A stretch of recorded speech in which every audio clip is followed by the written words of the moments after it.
I don't even know if you could hear that over the sound of the rain from outside. It is torrential. Welcome to Not Church.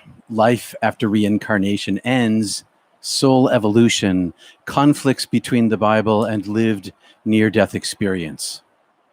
Peace. And welcome to Not Church. Mysticism, no doctrine, no dogma. Hi, I'm Peter Panagore.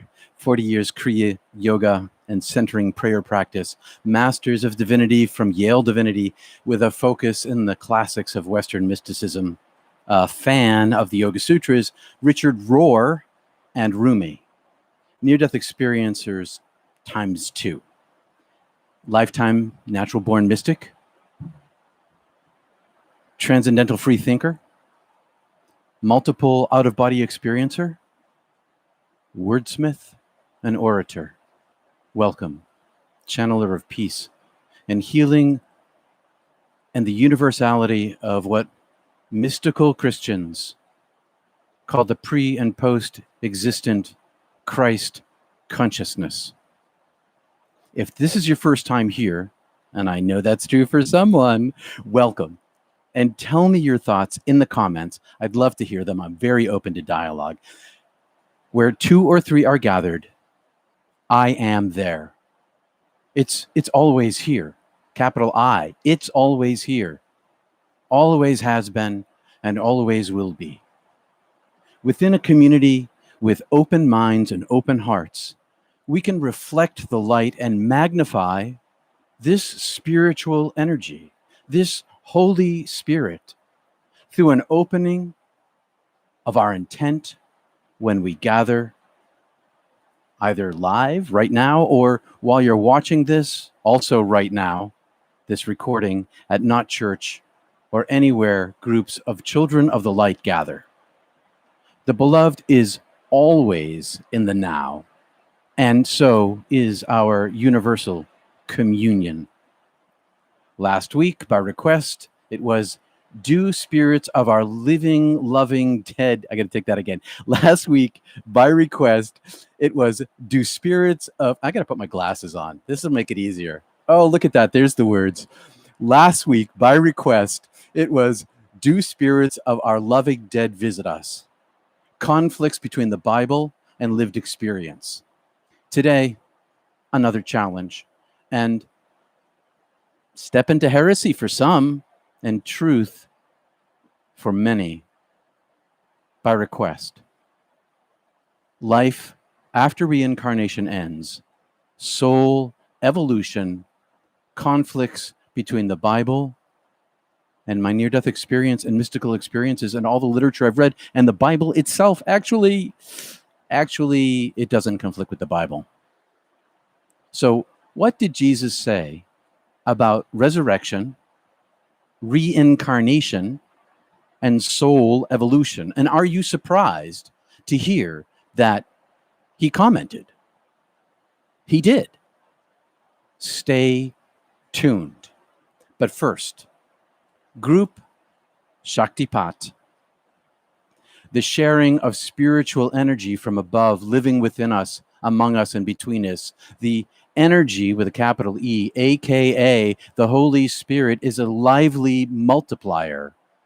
Let's raise our energy together in the Pranayama energy work by chanting Om, and then flow together with the moments of inward mental silence, centering our minds and hearts at the single point of heaven within, as Jesus taught. The interior is vaster than the exterior.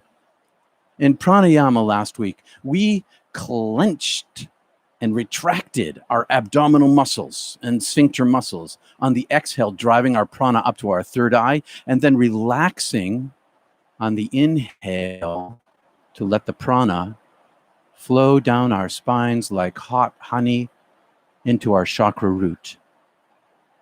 A side effect of this practice is that it drives the prana into our hands, right there. But that part might take some practice. Breath control. Prayer is breath control. After 3 ohms, we drop into centering prayer silence, chanting interiorly, flowing your breath. And beginners and visitors, for later, in the notes, you can find an easy video lesson teaching open mind, open heart practice of centering prayer, which is, by the way, out of the monastery, St. Joseph's Abbey. Amen. So let's begin. It's really noisy here. I don't know if you can hear that or not. It's, as we say in Maine, wicked noisy. So I'm sitting straight. My feet are on the floor. My hands are kind of like this today, sitting on my lap. My spine is straight. I'm going to demonstrate, and then we can do. I'll demonstrate an Om, and then please join in. Okay, how's that? Where's my? This is what I'm looking for. I want to cut down at least my visual. Cut out the light if I can't cut out the rain. So, here we go.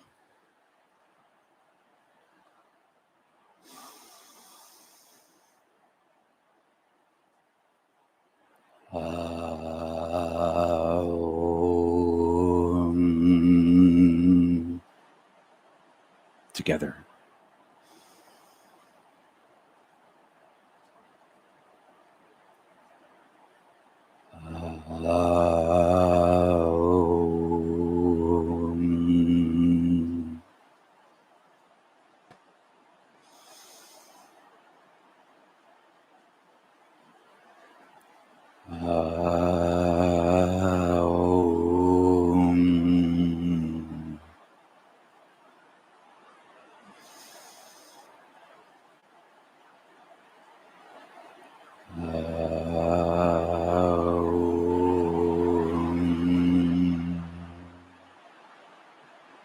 Relax.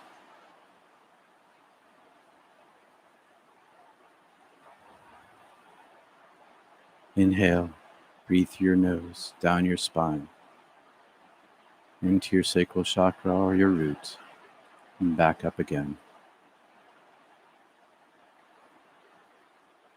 I'm using the rain as my chant today, listening to the rain.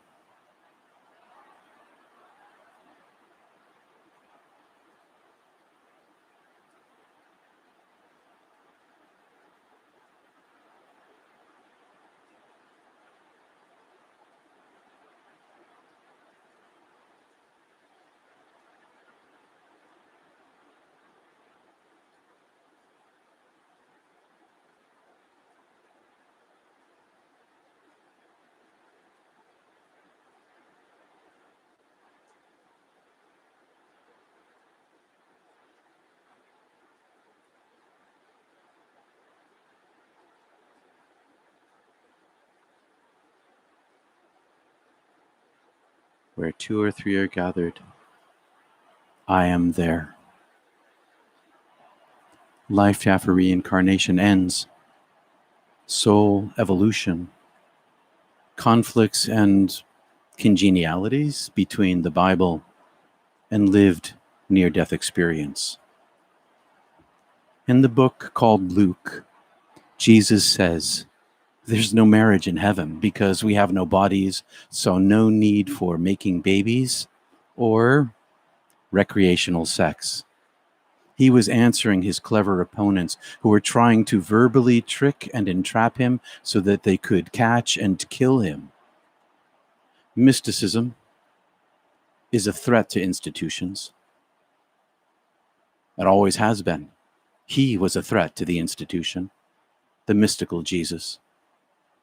They asked him about a man who married 7 women, all of whom had died one after the other. The law-abiding men wanted to know, according to the rules, to whom the man would be married in heaven. Jesus essentially replied, you can't reason your way into heaven. It doesn't apply. In this passage, Jesus talked about the evolved souls. He called them worthy souls. He called them who, by reaching into the higher reaches of inner heaven within and receiving grace, reincarnate no more. They've learned what they need to learn here. And so we die, mortal death no more. No more incarnations for them. And in time, neither for us as well. Repeated incarnational visits into this universe,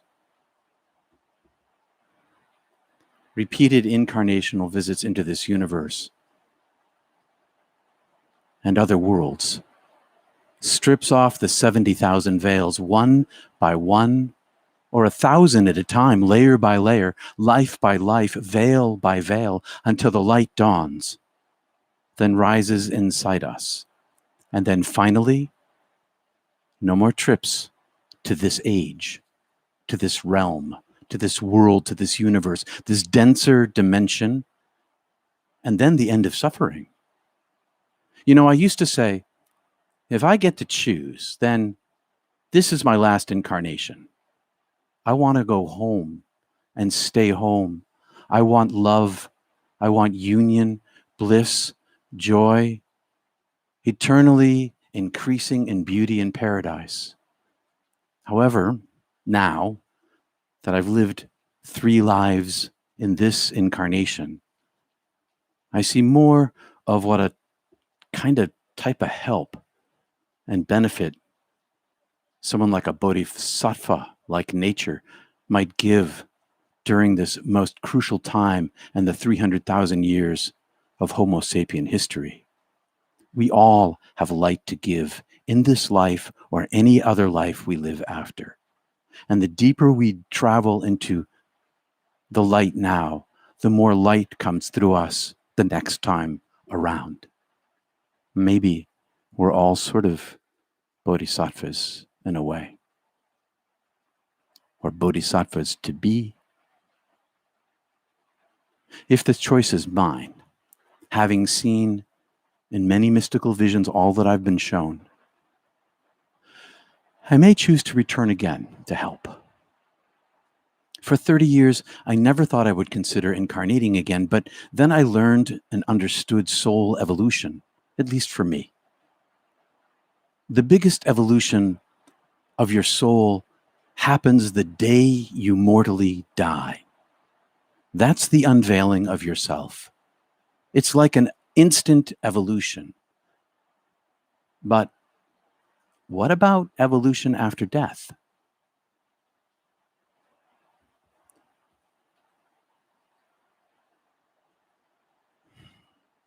In one vision, I experienced what my soul continues to travel. In one vision, I lost my place. The thing skipped. Truthfully, that's what happened. In one vision, I experienced that my soul continues to travel now, right now, as I sit here, ever deeper and higher and closer through infinite layers of heaven, closer and closer to self-obliteration and to the end of all limitation and total union with Christ consciousness, with the Godhead, even while I live in this body, especially when I cease to incarnate anymore. What I mean is, as I evolve here on earth, as I learn, as some folks say in this school, my soul continues to grow and go ever deeper into the divine self. This is true for all who seek. It's not special to me. Even now, my soul evolves. Inside and underneath every decision that I make, good or bad, right or wrong, because I'm aiming my soul and single intention at the divine, I travel ever deeper into the divine self.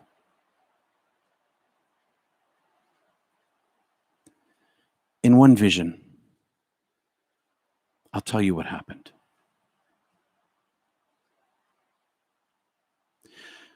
In one vision, I was taken out of myself and I found myself carried inside my angel, the intellectual angel of all power and all knowledge and comfort, the messenger, deliverer of the divine. And I was carried and encased across and deeper through, level after level, and the closer I got to the divine, the further the divine receded from me. And yet, layer by layer, my soul evolved as parts of me became less limited, as I dropped layers of limitation, as I passed through layer after layer of the veil. The veil continues after death. It's not just here. There is divine union until total separation. And there's further to go. I experienced that my soul continued to travel ever deeper and higher and closer through the infinitely layered heavens, closing and closer, closing in on and closer. And, well, then I realized that's going on now. Even now, my soul is there, traveling ever deeper into the divine. It's not a static experience. It's an evolutionary experience, moment to moment, as you lean into the light.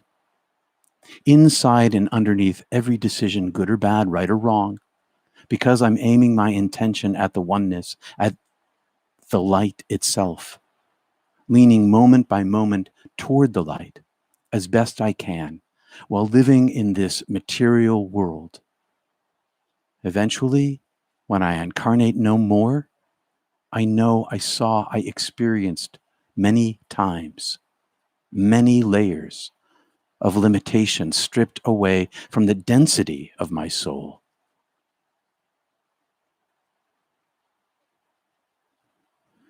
Now, with what I just said, listen to Jesus in Luke 20:27-40, reinterpreted. Those who belong to this age, this dimension, this world, this universe, on earth, encased in this mortality, marry. But those who are considered worthy of being resurrected, stop right there. Resurrection means what happens to every near-death experiencer at the moment of their death. That is resurrection. Resurrection is what occurs to every human being at the moment of their death and continuing on into heaven. That is resurrection. Every human being that dies, who dies, finds what Jesus was talking about in the resurrection, life after life. That's a metaphor he was using. That's what he was talking about. Death is your resurrection. He's also pointing beyond the need to incarnate, when souls no longer need the density of this world to grow and evolve. This world is helpful, but it comes to a time and timelessness when reincarnation, it's helpful. This world's helpful as a school, but there comes a time and timelessness when reincarnation is no longer needed for the soul to continue to evolve. In heaven, where the living dead are resurrected without biology or molecules, of course, they don't marry. They have no bodies, no baby making, no sex. Don't worry, intimacy increases exponentially in heaven.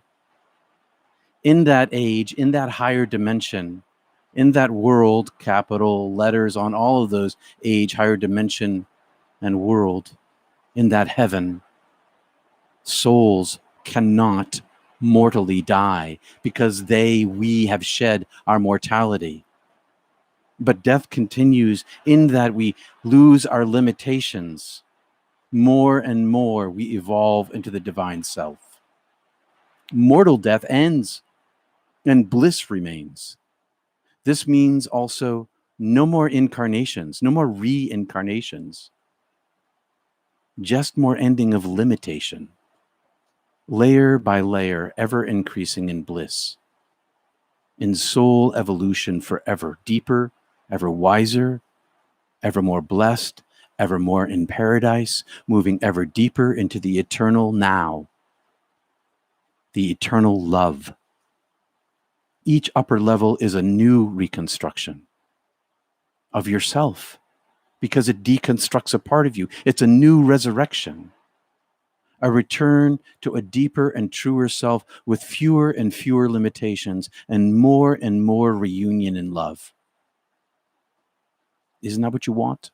Is that what you want? It's what I want. Love. Aim now to rise above the world. Aim at the world and you get the world thrown in by itself. Aim at heaven, you get heaven and the world thrown in together. We are eternal beings, said Jesus, like angels. And I don't say this from belief. I've been inside my angel many times in this incarnation. And even now, I remain in heaven, evolving. Now, to end today, listen with a new ear with all I just said to Jesus translated in the New International Version.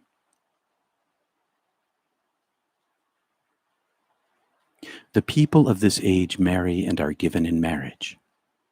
But those who are considered worthy of taking part in the age to come and in the resurrection from the dead will neither marry nor be given in marriage, for they cannot die.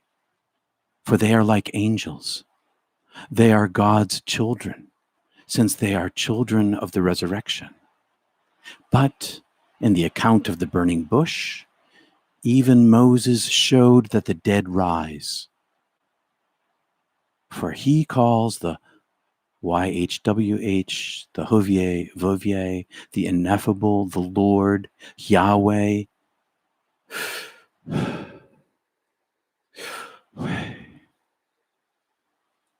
The God of Abraham, the God of Isaac, and the God of Jacob.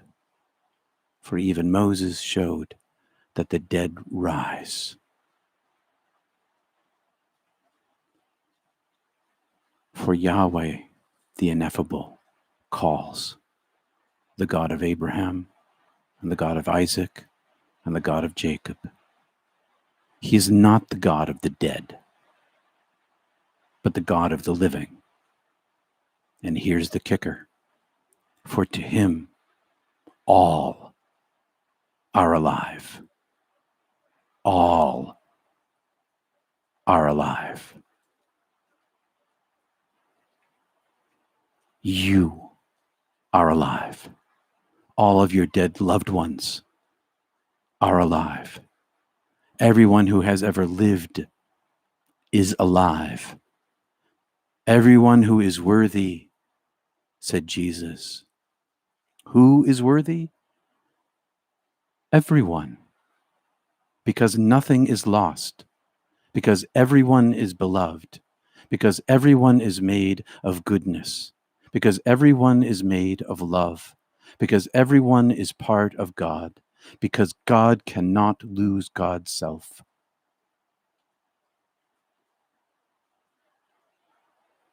Maybe you'll end a mortal life, but you won't end.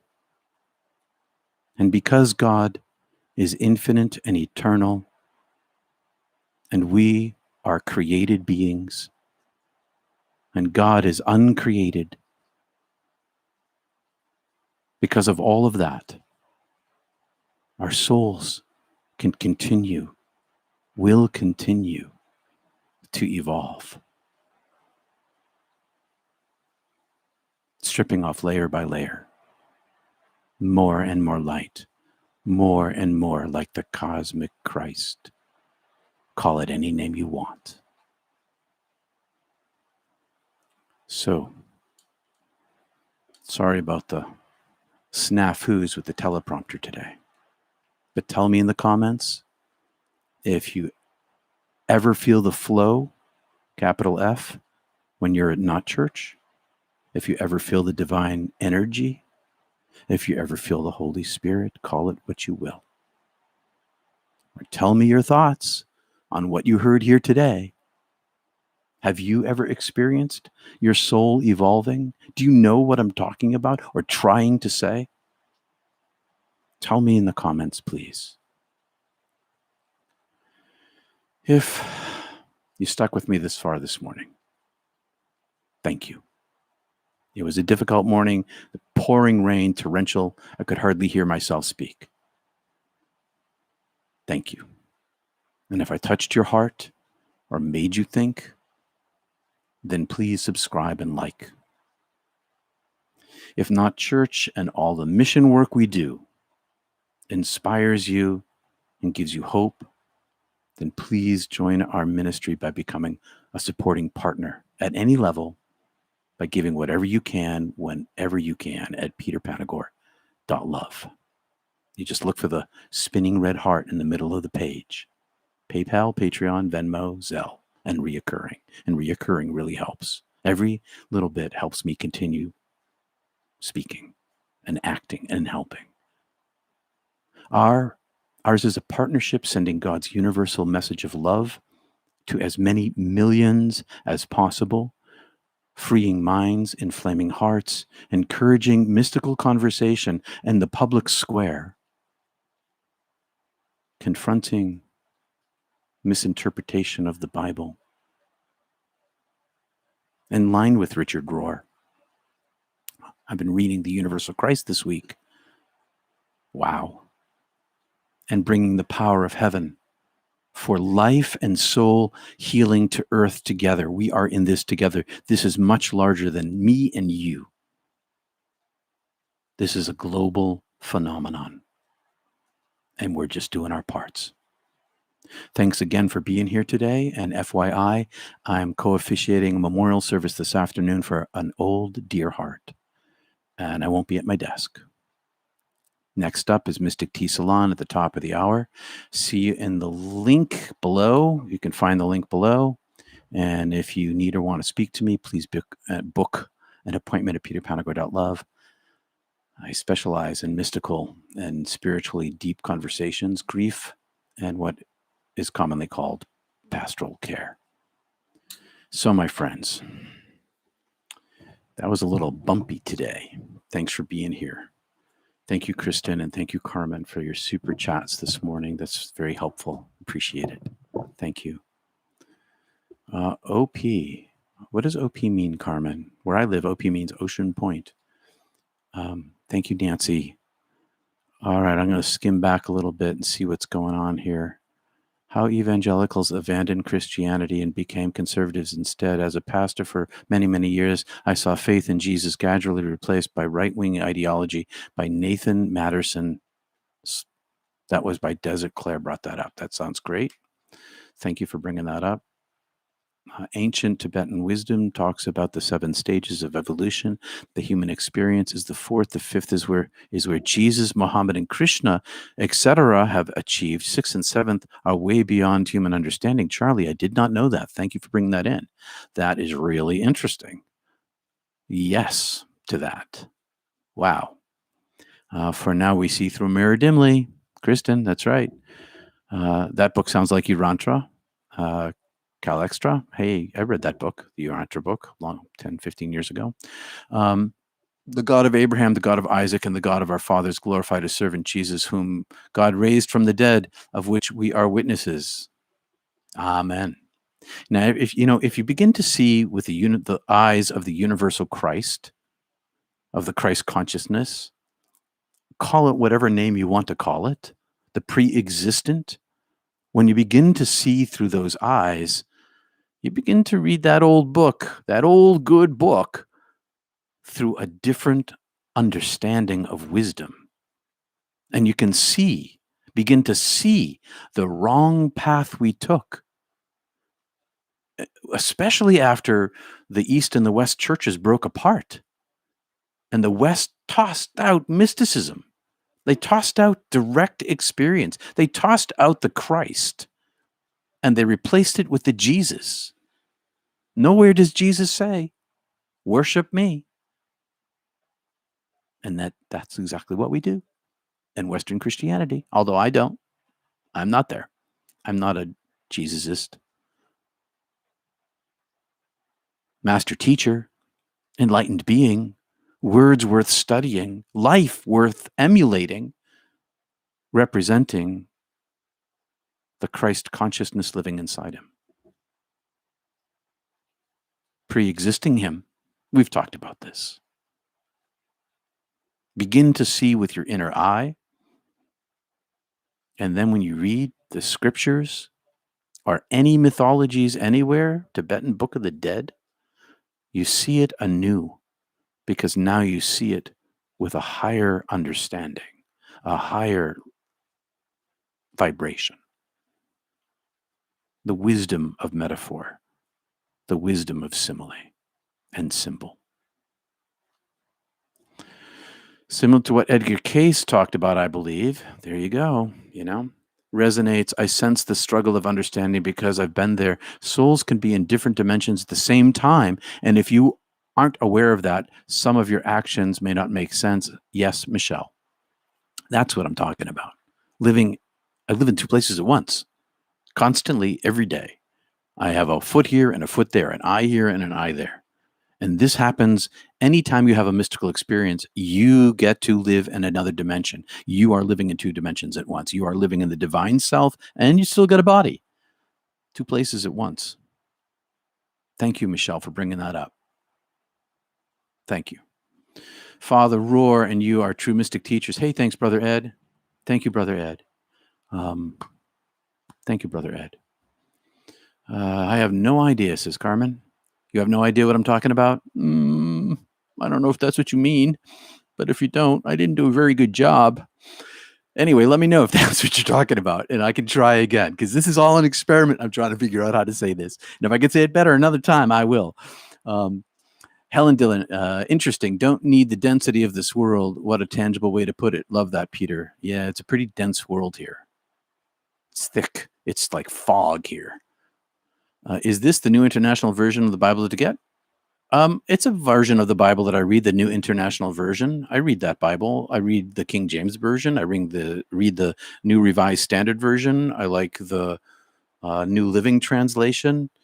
I do a lot of interlinear work, but the New International Version of the Bible is a very approachable translation. That's why I like it. It's approachable. It has a perspective, okay? It has a leaning. All Bibles have a leaning. All translations have a leaning. If I were translating Italian into English, which I can't do, but if I were able to do that, I could choose the meaning. If I had an Italian word with two meanings, I could pick one or the other meaning and twist the language and still use the right word, but kind of lean in another direction. All biblical translations are like that. And so, but they take on the translation of the leanings of the translator. So the New International Version has its perspective, but it's a very approachable Bible, and I definitely do use it. That was a powerful message. That was powerful. Thank you. Thank you, Kay. Your messages are an important part of my ongoing spiritual journey. Thank you for saying that. Thank you for saying that. We're down on numbers this morning, which is cool, because maybe we're becoming a more select group. The live group here. Hey, 66. We're up to 66. Hi, Lois. Peter coming in late. You have to watch from the beginning. Hope you do. And tell me what you think. I'm reading that old book with a different understanding thanks to the likes of you, Peter. Thanks, Willie T. There's a lot of wisdom in that book, all over the place. Richard Rohr. Hey, he was opening my mind this week to more and more stuff in that book that I missed. Yep. Gnosticism and mysticism are so good for the soul. Too many religions constrain understanding by doctrine, or rather ego. Yep. And an individual ego in collection of action is society, or church, or power structures. That's true all over the place. But in particular, we're talking about the Bible. Representing the Christ consciousness within me. Perfect way to phrase it. Thanks. I don't know if I said that or somebody else did, but there you go. No to the OP. My sleeping dreams are in another dimension that I actually live in compared to this reality. Yeah, I've read about that kind of stuff. Mine aren't like that, but that's pretty amazing. That's what the Aboriginal life is all about. If the little I know about Aboriginal Australians, that's a part of their tradition. I'd love to hear more about that. How does true consciousness differ in physical to transitioning beyond? True consciousness itself from here, how do I explain this? That evolution of the soul is a continued journey into true consciousness. True consciousness isn't,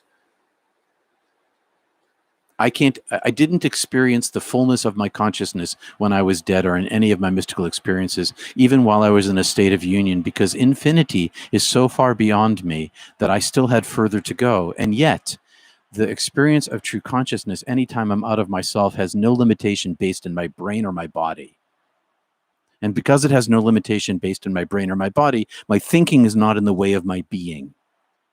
And when I'm just being in the divine presence, that's the fullness enough for me. The consciousness is expansive, it's brilliant, it's beautiful, it's incomprehensible here, it's ginormous, it's flow, it's understanding and wisdom and beauty. It's everything of the beauty of the earth, of all the hope you've ever had, of all the goodness you've ever experienced, of all the love that's ever touched you, times a gazillion, trillion, septillion. It's so much more expanded. It's so much larger. And that same largesse, by aiming inside yourself, can become part of your life here and now. That is the message of Jesus.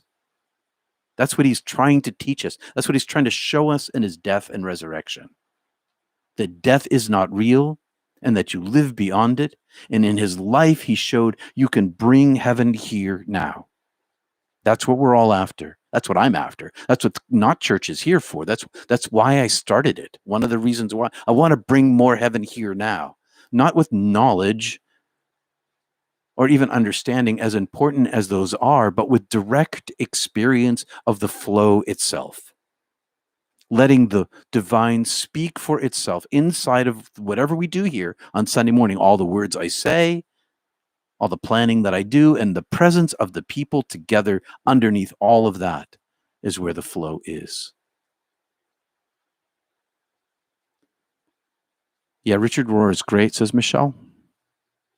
And you phrased it positively. I hadn't thought of it yet, as I get to live in two places at once. Hopefully I get to that point. And then, so after this body, once this veil is shucked like a pea pod, once we shuck our pea pod, once you're living in heaven full time and timelessness, there's no more division. There's no more veil. There's no more being in two places at once. There's just, well, I mean, my higher self is experiencing me here, so there is that. But it's so different on the other side that the strength of the perspective, the strength of the view is so much greater from over there than it is here. Here, as Kristen brought up, we see through a mirror dimly. Over there, we see face to face, but we also see, I had the sense that I could see when I was in my soul self, I could see into my other incarnations. I could see into where they were, just a glimpse at the edges of what I was doing in all these other lives. So yes, two places at once and more, but none of them are really where I was. I was really fully and wholly and truly in the divine self as created soul, light from light, connected and fullness, and yet somehow still limited, paradoxically. Oh, it's so tough to talk about.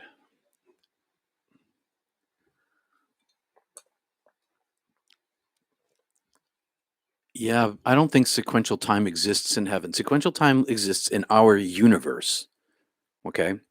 It's possible that in a negative universe, what so-called negative opposite of ours, time flows backwards. But we know that time flows with gravity changes the flow of time, and so does the speed of light. So time isn't even one thing here.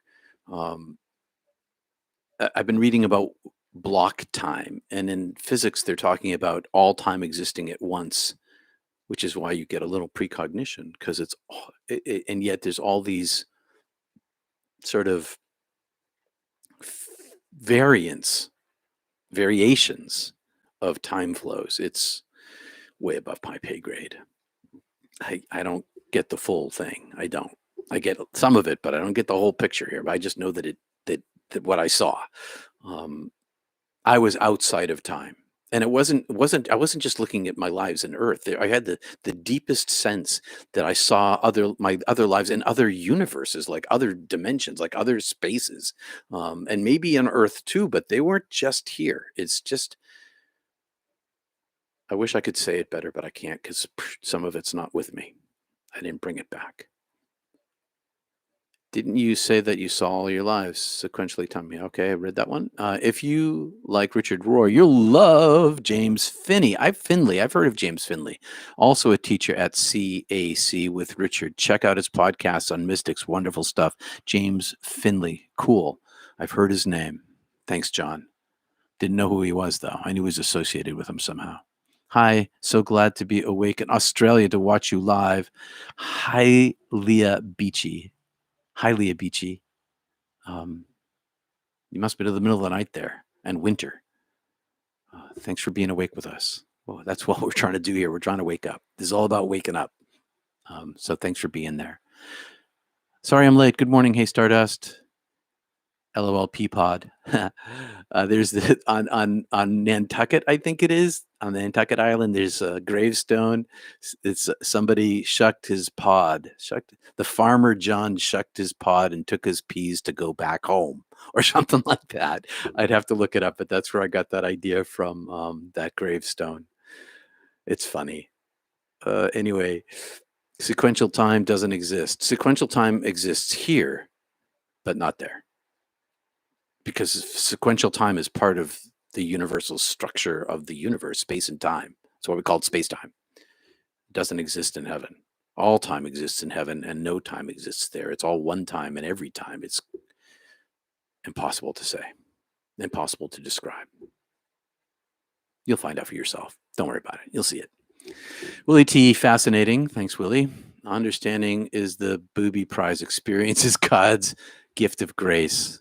Amen, brother Ed. Charlie, I posted a link for you about Urantra, said Cal to Charlie. Thank you, Peter. You do a great job of talking about it. Thanks, Michelle. I'm trying. I am definitely trying, and it's anyway. Thank you. Time is simultaneous. That's a better way to say block time too. Time is simultaneous. Yeah, it's more complex than that, though. I think because there's choice. And the system is so much more complex. That's one takeaway I got for sure, is that when I understood the structure of the universe, when I asked to understand how the whole thing worked, which you ought to ask yourself if you're interested, how's it all work? What's existence? The answer came, and it was one of the takeaways I have is that it's way beyond my understanding here. The complexity of the system is never going to be figured out rationally. I doubt it. Aspects of it will be. We'll figure out aspects of it. Quantum entanglement, the fact that time bends when black holes collide. That comes through like wave stretches. It stretches when black holes collide. All that, we're going to learn a lot about it, but the whole way the whole thing works, it's on the minutia level. Oh my God, it's super complex. We're going to learn a lot, though. Should we survive, and I hope we do, and I hope that the great global awakening of awakened people, mystics, helps that process along. Is it possible? Just getting on board. Hey, Java girl, late today, Peter. For all you think, you're welcome. We're so expanded in consciousness on the other side. Why remind me why we are coming here in the first place? Well, that's another question, and that's a really big question. I think because uh, we evolve, our souls strip layers, and it's easier to do it here for us, as painful as it is for it being enfleshed. It's probably a quicker way to get started. Because in suffering and love, those are the two universal experiences of life, suffering and love. And somehow suffering opens us to love, even though love sometimes causes our suffering. But the suffering opens us to divine love as well, stripping away parts of ourselves, evolving us, evolving our souls. I think maybe it's like the scrubby pad that I have, and when I use one of those steel wool scrubby pads when I'm scrubbing out my cast iron fry pan in the morning, scrub that thing out. Maybe being here is like one of those rough, not the gentle, thin scrubby pads, steel wool ones, but the tough, rough ones with the sharp, big edges. Maybe that's what life is like, scrubbing away in order to evolve. Talks about syntropy, talks about the reverse flow all happening from love, from what we see as future. Syntropy, SYNTROPY. Don't know that word. Get my pencil. Thanks for that. What time is it? What are we doing here? Don't have much time left, friends. So, do you think we are reunited with our loved ones when we pass? Yes. I lost my beautiful 9-year-old daughter, my best friend, to cancer in February. It destroyed me. I'm so sorry to hear that. The destruction can be an opening. I hope it's kind of the reason that you're here. I hope that in your suffering, as awful as it is, that somehow it's broken you open to more love, because yes, and may they come to you and greet you to bring you home, and may they visit you before, and may their love for you on the other side help you find your way into divine love here. I hope they come to visit you, because it'll help you with your grief. Yes, you'll see them. May they come to greet you at the door and walk you home. Happens a lot. Happens all the time. All the time. I was going to ask Peter about a hologram. Yeah, like a hologram here, like a game, like a algorithm that we live inside. Is that what you're talking about? Thomas Merton was James Finley's spiritual director for 6 years when James was at the monastery. Well, isn't that interesting to know? But why aren't we just, maybe that's why I know the name. I wonder about that. Why aren't we just created perfectly? Because we are created perfectly. That's totally true. In the origin of ourselves, we are created perfectly, in perfect goodness. That is who you are. That is what we are. But not here. Why do we have to go through these life experiences? Maybe you picked it. Maybe you were sent here. I guess I'm of the mind, when I'm in a miserable situation and I can't figure out how to get out of here. When I'm in a miserable situation and I can't really fix the basic problem, I just adjust to where I am and do my best to fix it up. And that's kind of what I'm doing. I can't comprehend the fullness of the reason we have to be here. It's beyond me. I just know that I am here, And I'm doing the best I can to live love while I am here, so I never have to come back here. That's kind of that's my thinking. Um, I could spend all my time being miserable in my misery. And that, sometimes it's overpowering. I was with some people yesterday that got some serious misery going on. Lots of people have serious misery going on. It's all about how you deal with that in your mind. And I'm trying to figure that out as I go along.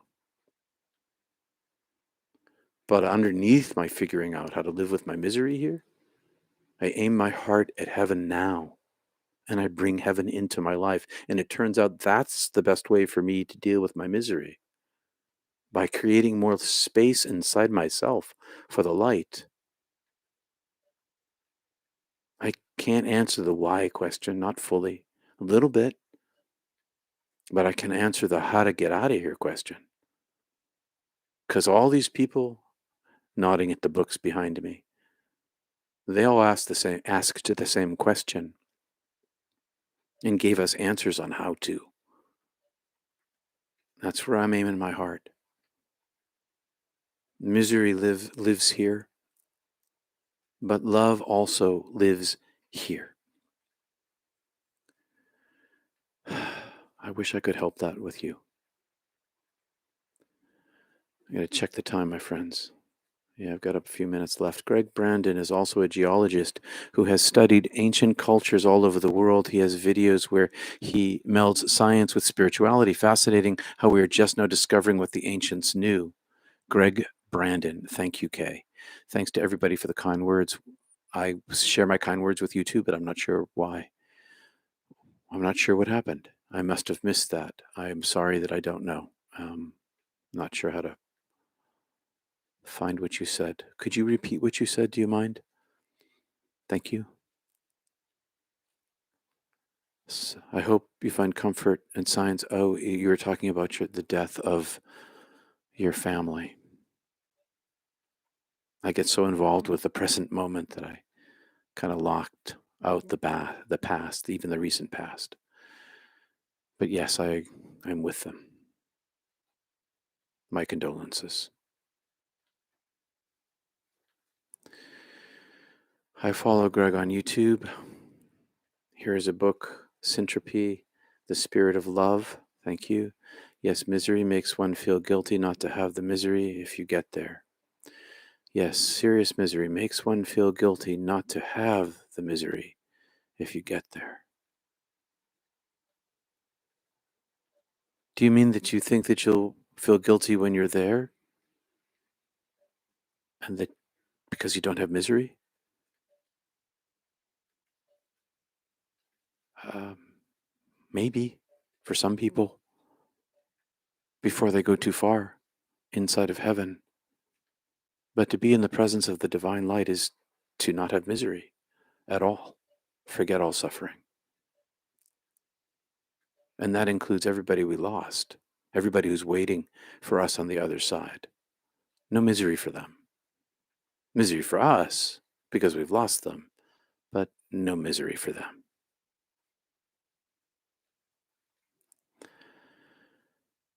Well, my friends, I'm going to get ready for Mystic Tea Salon. Thanks for joining me here today. Peace and love to you all. Thanks for being here. All your comments are welcome. I'd like to know what you thought about today. Honesty is good. Peace and love, everybody. See you at Not Church. See you next week, and see you at Mystic Tea Salon soon.